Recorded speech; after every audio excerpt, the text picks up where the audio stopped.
So far, Democrats are way underperforming where they were in the 2022 gubernatorial election at this time in the campaign. Republicans are overperforming. I think Spencer Pratt, candidate for mayor in Los Angeles, has Republicans excited and engaged, and that's why Republicans are turning in their ballots, even in cities that aren't Los Angeles. Who has you most excited about this election? 800-222-5222, 1-800-222-5222. Let's begin. Hello. Yeah, I'm most excited about Mr. Pride, and I don't believe you're anywhere near him. And he is the most strength and reality. And one last thing, can you add your lineup, garbage truck and recycling drivers to your patriotic lineup intro? If I remember, yes, but that's asking a lot. Thank you. All right, send me an email at johnnydon'tlikeshow@gmail.com. That's johnnydon'tlikeshow@gmail.com. If it's written and in front of me, you have better chances than if you're relying on me to remember. Let's go to Vince in Arizona. Vince, hello. Hey, John, love the program. It's Spencer Pratt by far. I'm over here in Arizona. I escaped Santa Clara County, I think the highest cost of government in the state. But, the nice thing about Spencer, he's not asking for any more money. He's not asking to raise taxes. He's asking the city and the city workers to do what we're paying them to do, right? And that's a message that resonates far and wide here in the greater Phoenix area. There's more talk about Spencer Pratt than there is any of there's a governor's race here, right? There's a primary coming up in another month. And I think Spencer, he's just a breath of fresh air. That's more that message resonates, and I'm all for this guy. Resident of Arizona, how often do you see his ads on your social media feeds? How often do people send them to you? No, more times a day. Thank you. Appreciate it. Let's go to Andrew in Los Angeles. Andrew, hello. Hi, John. Yeah, thanks for taking my call. That's definitely Spencer Pratt, and I think you're right.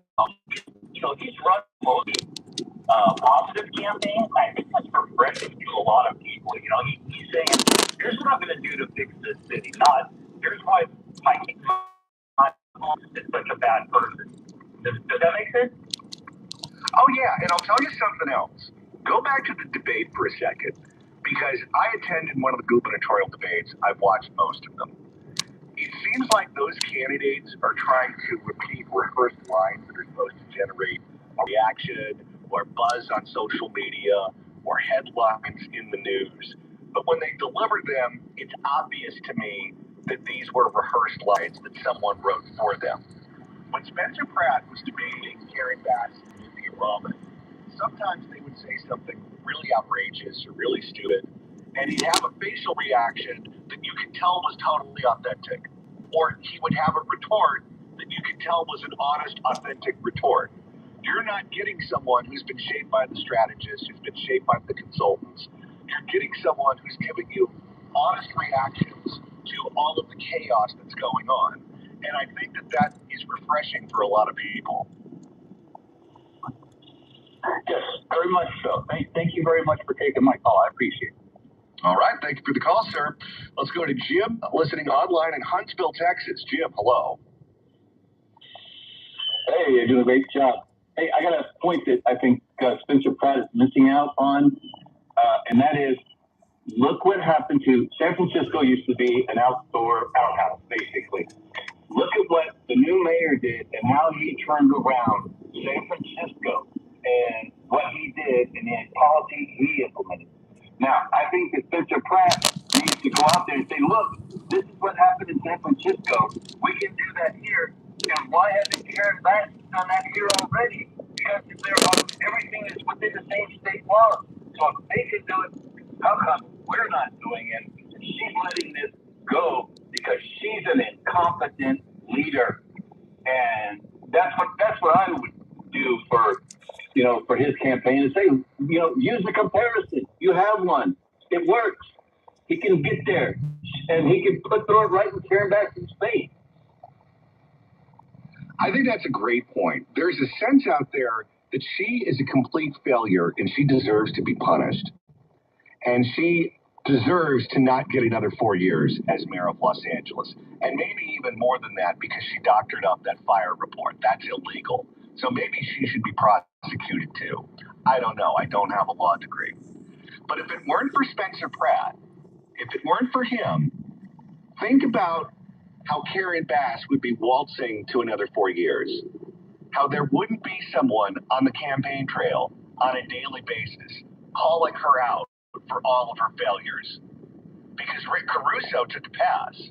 Rick Caruso is listening to all of those strategists and consultants that make these candidates not appealing. Spencer Pratt is a normal person who is, I think, speaking for so many of us. And if it weren't for him, she would be looking at another 4 years easily, or even worse, we have a choice of Karen Bass or Nithya Raman, which would punish the people of Los Angeles even more than we've been punished the last 4 years. In so many ways, Spencer Pratt is saving us from that outcome. Because at least now, even if he doesn't win, at least now she is being humiliated on a daily basis everywhere she goes. Because even the people who are voting for her know that she's a failure. Even the people voting for her know that the Pacific Palisades burned down because of her. They know that her homeless Project Inside Safe program is a complete and total failure and costing fortune. They know that we're going to be the laughingstock of the world when the Olympics comes here because she's an incompetent fool. And every day she has to answer those questions. And every day she has to get uncomfortable at these forums because those are the topics that come up. I can't imagine how miserable she must be campaigning, putting on those pantsuits on a daily basis, going from community event to community event, interview to interview, and having to put on a brave face and trying to explain why your failure wasn't really that bad. I wouldn't want to do that on a day-to-day basis. I wouldn't want to get out of bed if that's what I had to do. But because of Spencer Pratt, because he's in this race, at an absolute minimum, she has to experience a daily dose of humiliation. And no one deserves that more than Karen Bass. Thank you for the call, Sarah. Let's go to Sal in West Hollywood. Sal, hello. Hey, thanks for taking the call, John. You and your callers make excellent points. One thing that you talked about humiliating her and calling out the lies. One thing that hasn't been brought up, and I don't understand why, Karen Bass was the leader of the Venceremos Brigade. If you look it up, this was a faction of the Weather Underground that bombed federal buildings. Her group did, and it's a communist organization. She's a communist at heart, and her actions in government show that she has no concern about the citizen. She only has concerns about lining her and her constituents, or not her colleagues' pockets, which I think is an important point. I wish that he would bring this up, or somebody would bring it up, about who she really is and what she represents. And then I have I'm pleading with you for some kind of direction. I live in West Hollywood. West Hollywood, we can't vote for a mayor. Spencer Pratt is not on the ballot. And I don't know what to do or how to resolve this or what. It's a large incorporated community, but we don't get to vote for the mayor? This is crazy. What advice do you have for me? And I'll let you speak. Well, you can't vote in that election because you don't live in the city of Los Angeles. And I'll tell you why in about 45 seconds. West Hollywood, for the longest time, which if you're not familiar with where West Hollywood is, it's essentially the Sunset Strip and Santa Monica Boulevard. It's a small geographic area. It's where a lot of the nightclubs are. It's where a lot of the old school LA restaurants are. It's where tourists go to. It is not part of Los Angeles. It's because in the old days, It was unincorporated county. And all the fun stuff ended up in West Hollywood because it was unincorporated county. And during Prohibition, the LAPD used to bust up all the speakeasies. They were very hard on all of the underground bars that existed in town during that time period. However, because West Hollywood was unincorporated county, LAPD had no jurisdiction there. It was the LA County Sheriff that patrolled West Hollywood. And the LA County Sheriff had bigger fish to fry. They didn't care about busting up the speakeasies. So, if you wanted to open up a bar during Prohibition and you wanted to go out for a night on the town and have alcohol when it was illegal, you couldn't do that in Los Angeles. So that's why all the bars and all the nightclubs and all the fun stuff ended in West Hollywood. They never wanted to be part of the city of Los Angeles because of that. So they maintained their independence as unincorporated county until they incorporated as a city. I think that was in the 1980s or the 1990s. And they did that because they wanted local representation. Because if you're unincorporated county, your county supervisor is essentially your mayor. And if you're a tiny geographic space, you get overlooked. So they became their own independent city back then. But they are not part of the city of Los Angeles for a reason, and that reason is Prohibition. I can't. The Prohibition ended in the 30s, and I don't understand why 100 years later that can't be at least be able to get the vote for the mayor. Well, from their point of view, they'd rather have a small city than to be a tiny blip in a big city. Because think about what kind of services the Palisades got. They were a tiny blip in a big city compared to what kind of services you would get in a small town. So I think that's the feeling, at least among the leaders in West Hollywood. Thank you for the call, sir. Let's go to Mary in the San Fernando Valley. Mary, hello. Hey, John, how are you? Good. Good. Well, I'm supporting Spencer. 100%, 1,000%. And, every city right now needs a Spencer Pratt. Because just like what you just said, if Spencer didn't step forward, Kara would have walked into another 4 years. This city would have been totally destroyed. Anyway, I can't tell you. I'm in my mid-70s, and I've been a real estate broker for almost 50 years, and I've got grandkids, and it's just, I'm doing everything I can possibly do to get Spencer elected. I mean, just anything. And my grandkids are just like, even them, they're saying, Grandma, he's going to get rid of it. He's going to clean our city. My 12-year-old grandson says, I don't want to live here, Grandma, when I get older. It's too dirty. I mean, this is terrible. Anyway, I'm just thrilled, and I'm just thrilled. And, I don't know that he'll get the 51% come through second, but he will definitely win come November. There's no doubt whatsoever in my mind. None whatsoever. And I've been politically active for 50 years, so I'm thrilled for our city. This is going to be a turnaround. It's going to be a turnaround for Los Angeles. And, I work with neighborhood councils, and I'm a member of 2 neighborhood councils, and even the Democrats are voting for him. Everybody I talk to at meetings is voting for him. And he's going to turn things around. He really, really is. And this is just a gift. This is a gift for our life. All right. Thank you so much for the call. Love your passion. Let's go to Mary in Venice. Mary, hello. Hello. I am voting for Spencer Pratt. Number one is he said, I don't care what's going on in Ghana. He said, I'm a local mayor for these people in LA. And that's the way it needs to be. And another reason is this whole Sherla, money grab, it's just so corrupt.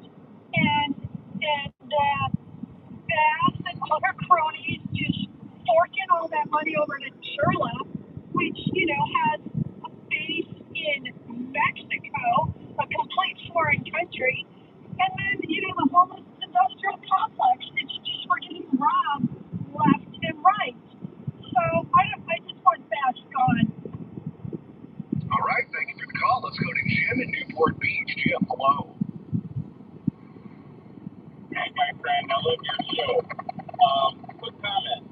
Spencer Pratt obviously is a correct choice, but from my perspective, he's going to have a tough time implementing what he wants to do because it's a Democrat state. I mean, we may feel different about that, but he's got to get the laws passed, and that seems to me is a problem. I don't know what your thoughts are about that. Yeah, that city council is definitely going to be a problem for him. However, when you're the mayor, it's like being governor. You're the leader of the executive branch. So you can appoint people to all kinds of boards and commissions. And let me tell you, if you have a functioning police board and you have a functioning DWP, because you appoint the person who runs that organization, and you appoint all of these department heads who are competent, who answer to you, that right there is an improvement without having to pass anything. You're right. And just one quick comment about Trump. Eventually, he's going to have to face the music about the Epstein files. So he can do this war in Iran. But if you remember, Carolyn Levitt stood at this podium with this massive folder and said, here are the complete 100 Epstein files. And then a week later, they couldn't be found. So he can dodge, start, and shift, and everything like that. But he's a pathological liar, just like Carolyn Levitt. I think Pete Hegseth is a joke. All right, thank you for the call, sir. You're a bit off topic. Let's go to Vera in Redondo Beach. Vera, hello. Hi. My problem is I love Spencer. I get my mail in Inglewood. I can't vote for him. I'm in Redondo Beach. I listen to conservative talk radio 24/7, 365. And I'm wondering, the programming yesterday playing this new advertisement was off the chain. Constant stay. I loved it. Listened to all of them. And anyway, but is the same message getting through to the people in South Central and East LA and where it counts for the low capacity voter? I don't care how many people in Chicago, New York, or wherever is hearing his message, they can't vote. You're right. The only people who have a say in the LA mayor's race are registered voters, specifically people who cast a ballot in the election. Those are the people that he needs to reach. Here's what I would say. You're better off reaching them on Facebook and X and TikTok and all of those social media platforms than you are the usual places, going on the local television stations, going on cable news. He seems to have a reach that is beyond where normal politicians go. Thank you for the call. 800-222-5222, 1-800-222-5222. It's the John Phillips Show. Dependable traffic. Now. In Willowbrook on the 105 West after Wilmington got a new accident. They're trying to clear this from the left lane, and it's going to be slow from the 710. On the 710 north at Imperial Highway, got a new accident, scooped to the shoulder there. You've got delays from the 105. In Commerce on the 5 northbound before you get to Eastern, you got that crash clear to the shoulder. And in the backup though, 5 northbound of Paramount Boulevard. A new accident reported in the lanes there. You'll know to see if you qualify. Not all customers will qualify. Transfer fees may apply. No Albert subscription required. Albert is not a bank. Albert instant loans are issued by FinWise Bank, member FDIC. Not an actual client. Terms apply. Kylie, what's wrong? I just got hit with a car repair bill. I'm behind on rent, and I feel like I can never save any money. Have you tried the Albert app? Albert is your financial assistant, helping you find ways to save and create custom budgets to actually grow your money. Plus, you can get up to $10,000 for big expenses, or advance up to $1,000 fast when you need cash right away. Albert can get me up to $10,000?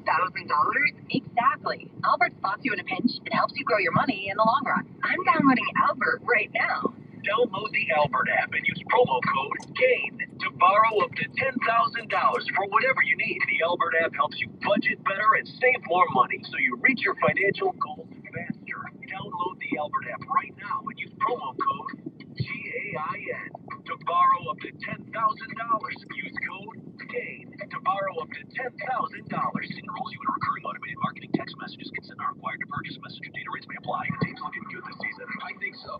Man, I miss playing football. Ever since I turned 40, I just can't find that fire I used to have. I think it could be lower testosterone. What do you mean? I was feeling the same way. After 40, the body has less testosterone. It may lose their edge. That's why I take Eugenics Total T2. That's the testosterone booster, right? Yes, but Total T2 is their brand new formula that skyrockets nitric oxide levels in as little as 3 hours. Since I started taking it, I've been lifting like when we played for Coach Carter. My energy is way up, and it even spiced up things between me and the missus. Are they still giving out complimentary bottles? Yep, just in the text. Text M to 215215 for your complimentary bottle of Nugenics Total T2, the next generation testosterone booster. Text now and we'll include a bottle of Nugenics Thermo X, our newest, most powerful fat burner ever, absolutely free. Text M to 215215. That's HIM to 215215. These statements have not been evaluated by the FDA. This product is not intended to diagnose, treat, cure, or prevent any disease, or unadaptive health. Most people out here think that taking care of one another is important.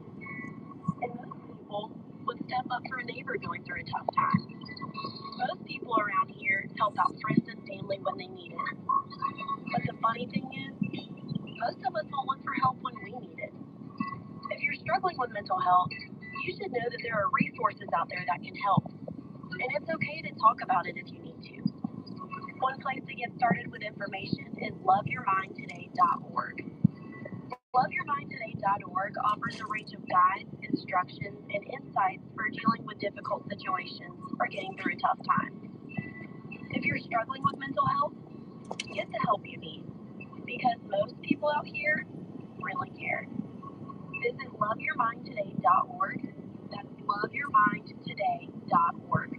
Brought to you by the Huntsman Mental Health Institute and the Ad Council.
All right, ladies and gentlemen, get that number down, that email down, so you can email them, you can call them up. 222-5222 is the telephone number. 1-800-222-5222. If you're on hold, stay there. We're working more calls around the show. The Fix California Hour is next. In the Fix California Hour, we'll explore whether or not the city of Los Angeles is cooking the books on crime data. And we'll speak to a woman who wants to be the next treasurer for the state of California. Don't you go anywhere. It's the John Phillips Show.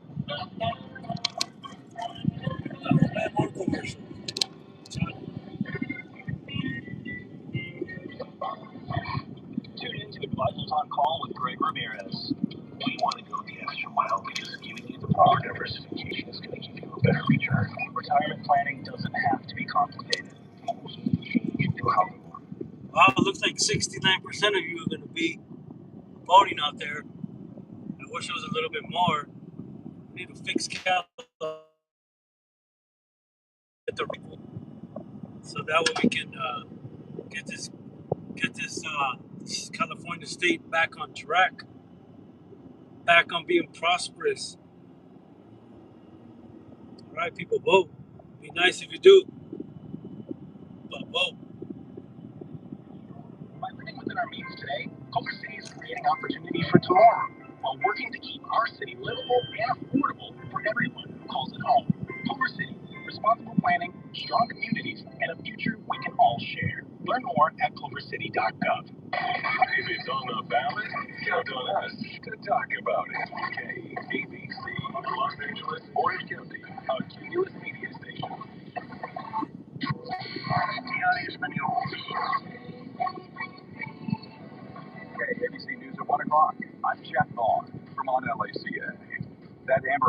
remains active across Southern California. For 4-year-old Delisa Fergoso, the child was last seen in South Los Angeles with Ruben Fergoso. Police say he is wanted in connection with the killing of the child's mother. Anyone with information is urged to call 911. President Donald Trump's latest investment is turning heads in California.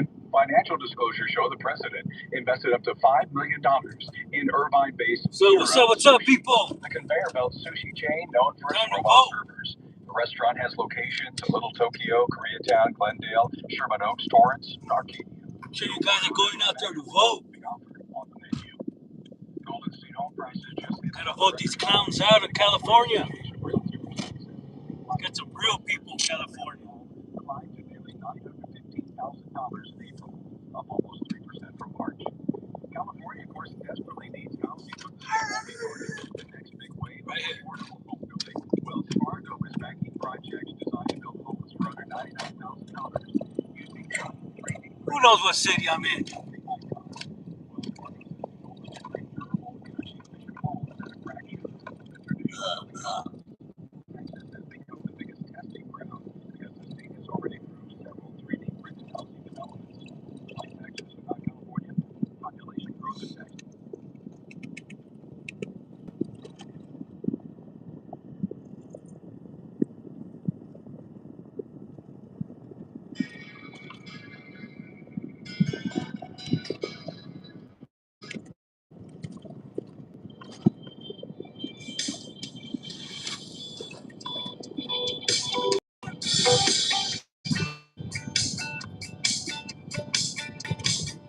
Oh.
I like those trumpets.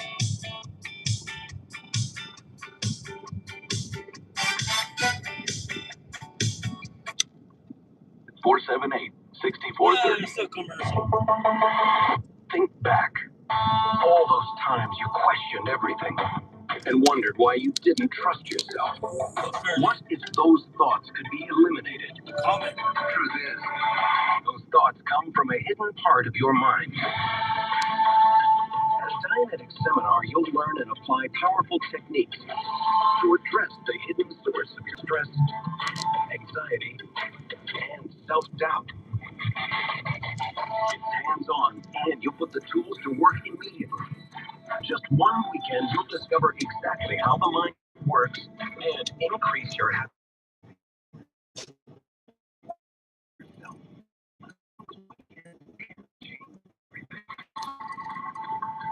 Today, and take charge of your mental health. Dianetics.org/seminar. That's Dianetics.org/seminar. Something's not right here. Crime is up all over the state. The homelessness and inflation is out of control. The economy is sick. Taxes are high. Housing is expensive and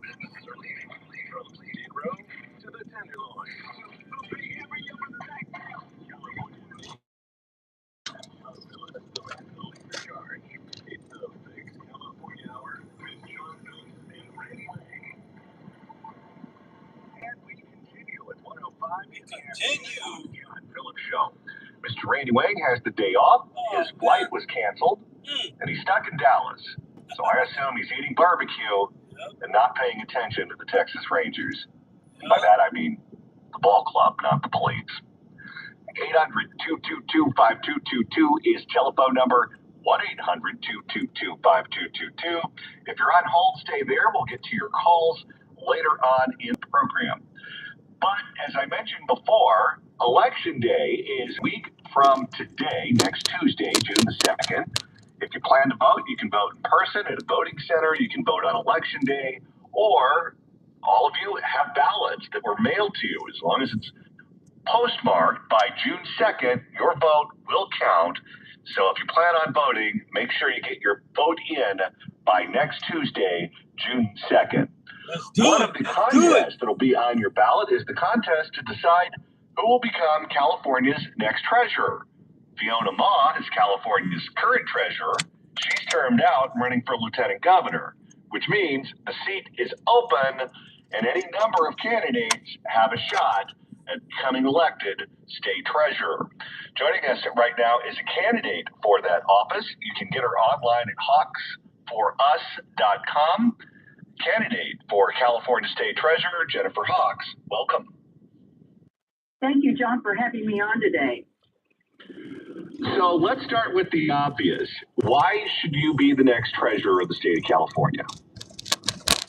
Well, John, to be very honest with you, this was not something that I had in my wheelhouse about a year ago. But as I have watched the state decline, it became apparent to me that somebody needed to step forward and say enough is enough. 2021, I retired after 45, almost 50 years of employment, and have been enjoying being retired. And I am willing to come out of retirement to put on the pantyhose and the lipstick and go to Sacramento and see if we can't begin to get this ship turned around. As someone who has obviously been studying the books of the state of California, how we spend our money, where we spend our money, I'm sure you've been closely following all the stories regarding fraud, whether it be EDD fraud, where the state of California was taken for something to the tune of $30 billion, which is the largest theft in the history of the United States. We're currently seeing, courtesy of Nick Shirley and CBS News, a story involving fraud regarding hospice centers in the San Fernando Valley, where the state of California is on the hook to pay for services that are obviously not being rendered. The California Secretary of State, Shirley Weber, who is in charge of handing out business licenses to many of these fraudulent businesses, says it's not her job to determine which companies are fraudulent and which companies aren't. So the state of California has been mailing them money. And then, of course, you have all of these NGOs who are making a king's ransom in the name of fighting homelessness or in the name of any other altruistic goals, where they're not doing anything to make the problem go away. They're enriching themselves in the process, while all of us have to deal with the chaos that people living on the streets brings us. How much fraud do you think is actually going on in the state of California? I think a lot more than we have even begun to uncover, and that, unfortunately, is very sad and should make every tax-paying Californian furious and wanting to see change up there. If it's not the Secretary of State's job to oversee this, then who is in charge? And that seems to be a problem. There seems to be a lot of finger pointing. This person, that person. The controller actually really has a lot of oversight on this as well. And she's also been a little bit asleep at the switch. A lot of how this money goes out the door is so multi-layered that nobody takes the blame. It's all a bunch of finger pointing. And I would imagine, in fact, I'm gonna meet Nick Shirley on the 9th of June, but I can't wait, and hoping that I can get his assistance on digging into a little bit more other areas that I'm kind of concerned about. Number one being some of these affordable housing projects that come up through the Treasurer's office and get rubber stamped. There's so much money that is going out the door to not only the fraud piece of this, but also to contractors and people that are on the bottom of this that are just getting filthy rich. And by the time this thing gets its way up the pipeline, it gets rubber stamped. A lot of them have already paid off other people. I mean, it is a who you know operation, which is one of the concerns that I have with the current lieutenant governor, who is also running for this position. She is a long-time developer. She's worked for her dad for the last 2 decades. She owns multiple buildings around the state capitol, all of which, by the way, are rented out to state agencies. That's a little bit of conflict of interest, I think. And she has already got the endorsement of almost every major low-income housing developer. And they have been pumping thousands and tens of thousands of dollars into her campaign. That should be enough that's a red flag right there for every family in California that's just fighting to keep their head above water. If the waste, fraud, and abuse were to be identified and eliminated, how much do you think we could lower the tax burden in California, in a state where taxes are virtually higher than any other state in the union? And now we're looking at taxes on the ballot for public transit. We're potentially looking at one on the November ballot that's a wealth confiscation tax. It's already cost over $1 trillion to move out of the state. In Los Angeles, the firefighters say they need a tax on the ballot, so they're made whole. How much of the tax burden do you think is represented by the waste, fraud, and abuse? I think we could easily get our tax down to under 5% if we got all of this stuff cleaned up. And who knows, we might even be able to go as far as where Florida and some of these others have gotten. But the fact that we have reached a point, we don't have a tax problem. We have a spending problem. That's the problem in Sacramento. Good is never good enough. You know, I've talked to families, both husband and wife, both work. Their kids are they're in public schools. Schools are failing. They can't even pick up and leave the state because their support system is here. They've got aunts or uncles or grandparents that are picking up the kids because they're both working all day long. And there's more months than money at the end of every month. I mean, something has got to give. And if not now, when? I think for the first time, I am seeing probably one of the most educated, sharp slate of candidates that are running to get this state turned around. I'm so impressed with the candidates. And I think we can get a handful of us in. We're not going to get out of this overnight, John. This has been going on for 16 years of one-party rule. But we can start to make traction. Some of the things that I'm going to be able to do right off the bat is I'll be able to demand audits, and I'm going to require additional reporting. I can replace weak managers or managers that have agendas that are pushing things along. I can hold questionable practices accountable. The other thing I can do is I can go to the press. If I see something going on and I'm not getting any action, I've got the ability to pick up the phone and call people like you and say, John, can you and I have a chat? I think the California people would like to know what's going on right now. These are some of the things that I can do. I can get some questions answered before approvals go out the door. The California State Auditor seems to be doing a pretty good job of identifying a lot of the fraud, a lot of the waste, a lot of the abuse that's going on right now. They publish a report, they make it available to the legislature, they make it available to the governor and the other statewide constitutional officers. State auditor, which should be an independent, freestanding position, is actually appointed by the governor. So if we can get a good governor in, we're going to assure that we're going to have a good state auditor.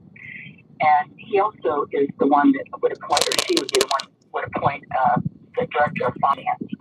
If we had a good director of finance and we had a good controller and a good treasurer, and I'm going to put myself in that position, I'm going to call that the three-legged stool for a better choice of words. Those three have tremendous ability to shut the spigot off in Sacramento.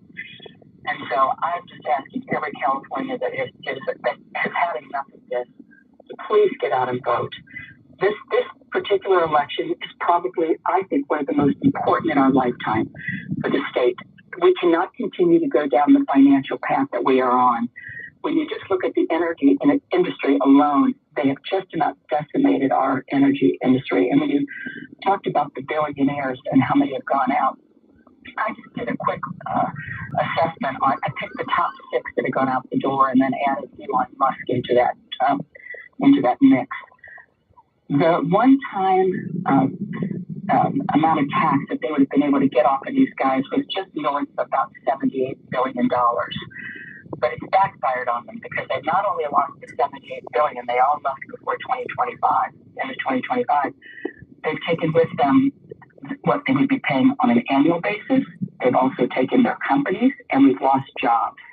So what that number actually represents, who knows?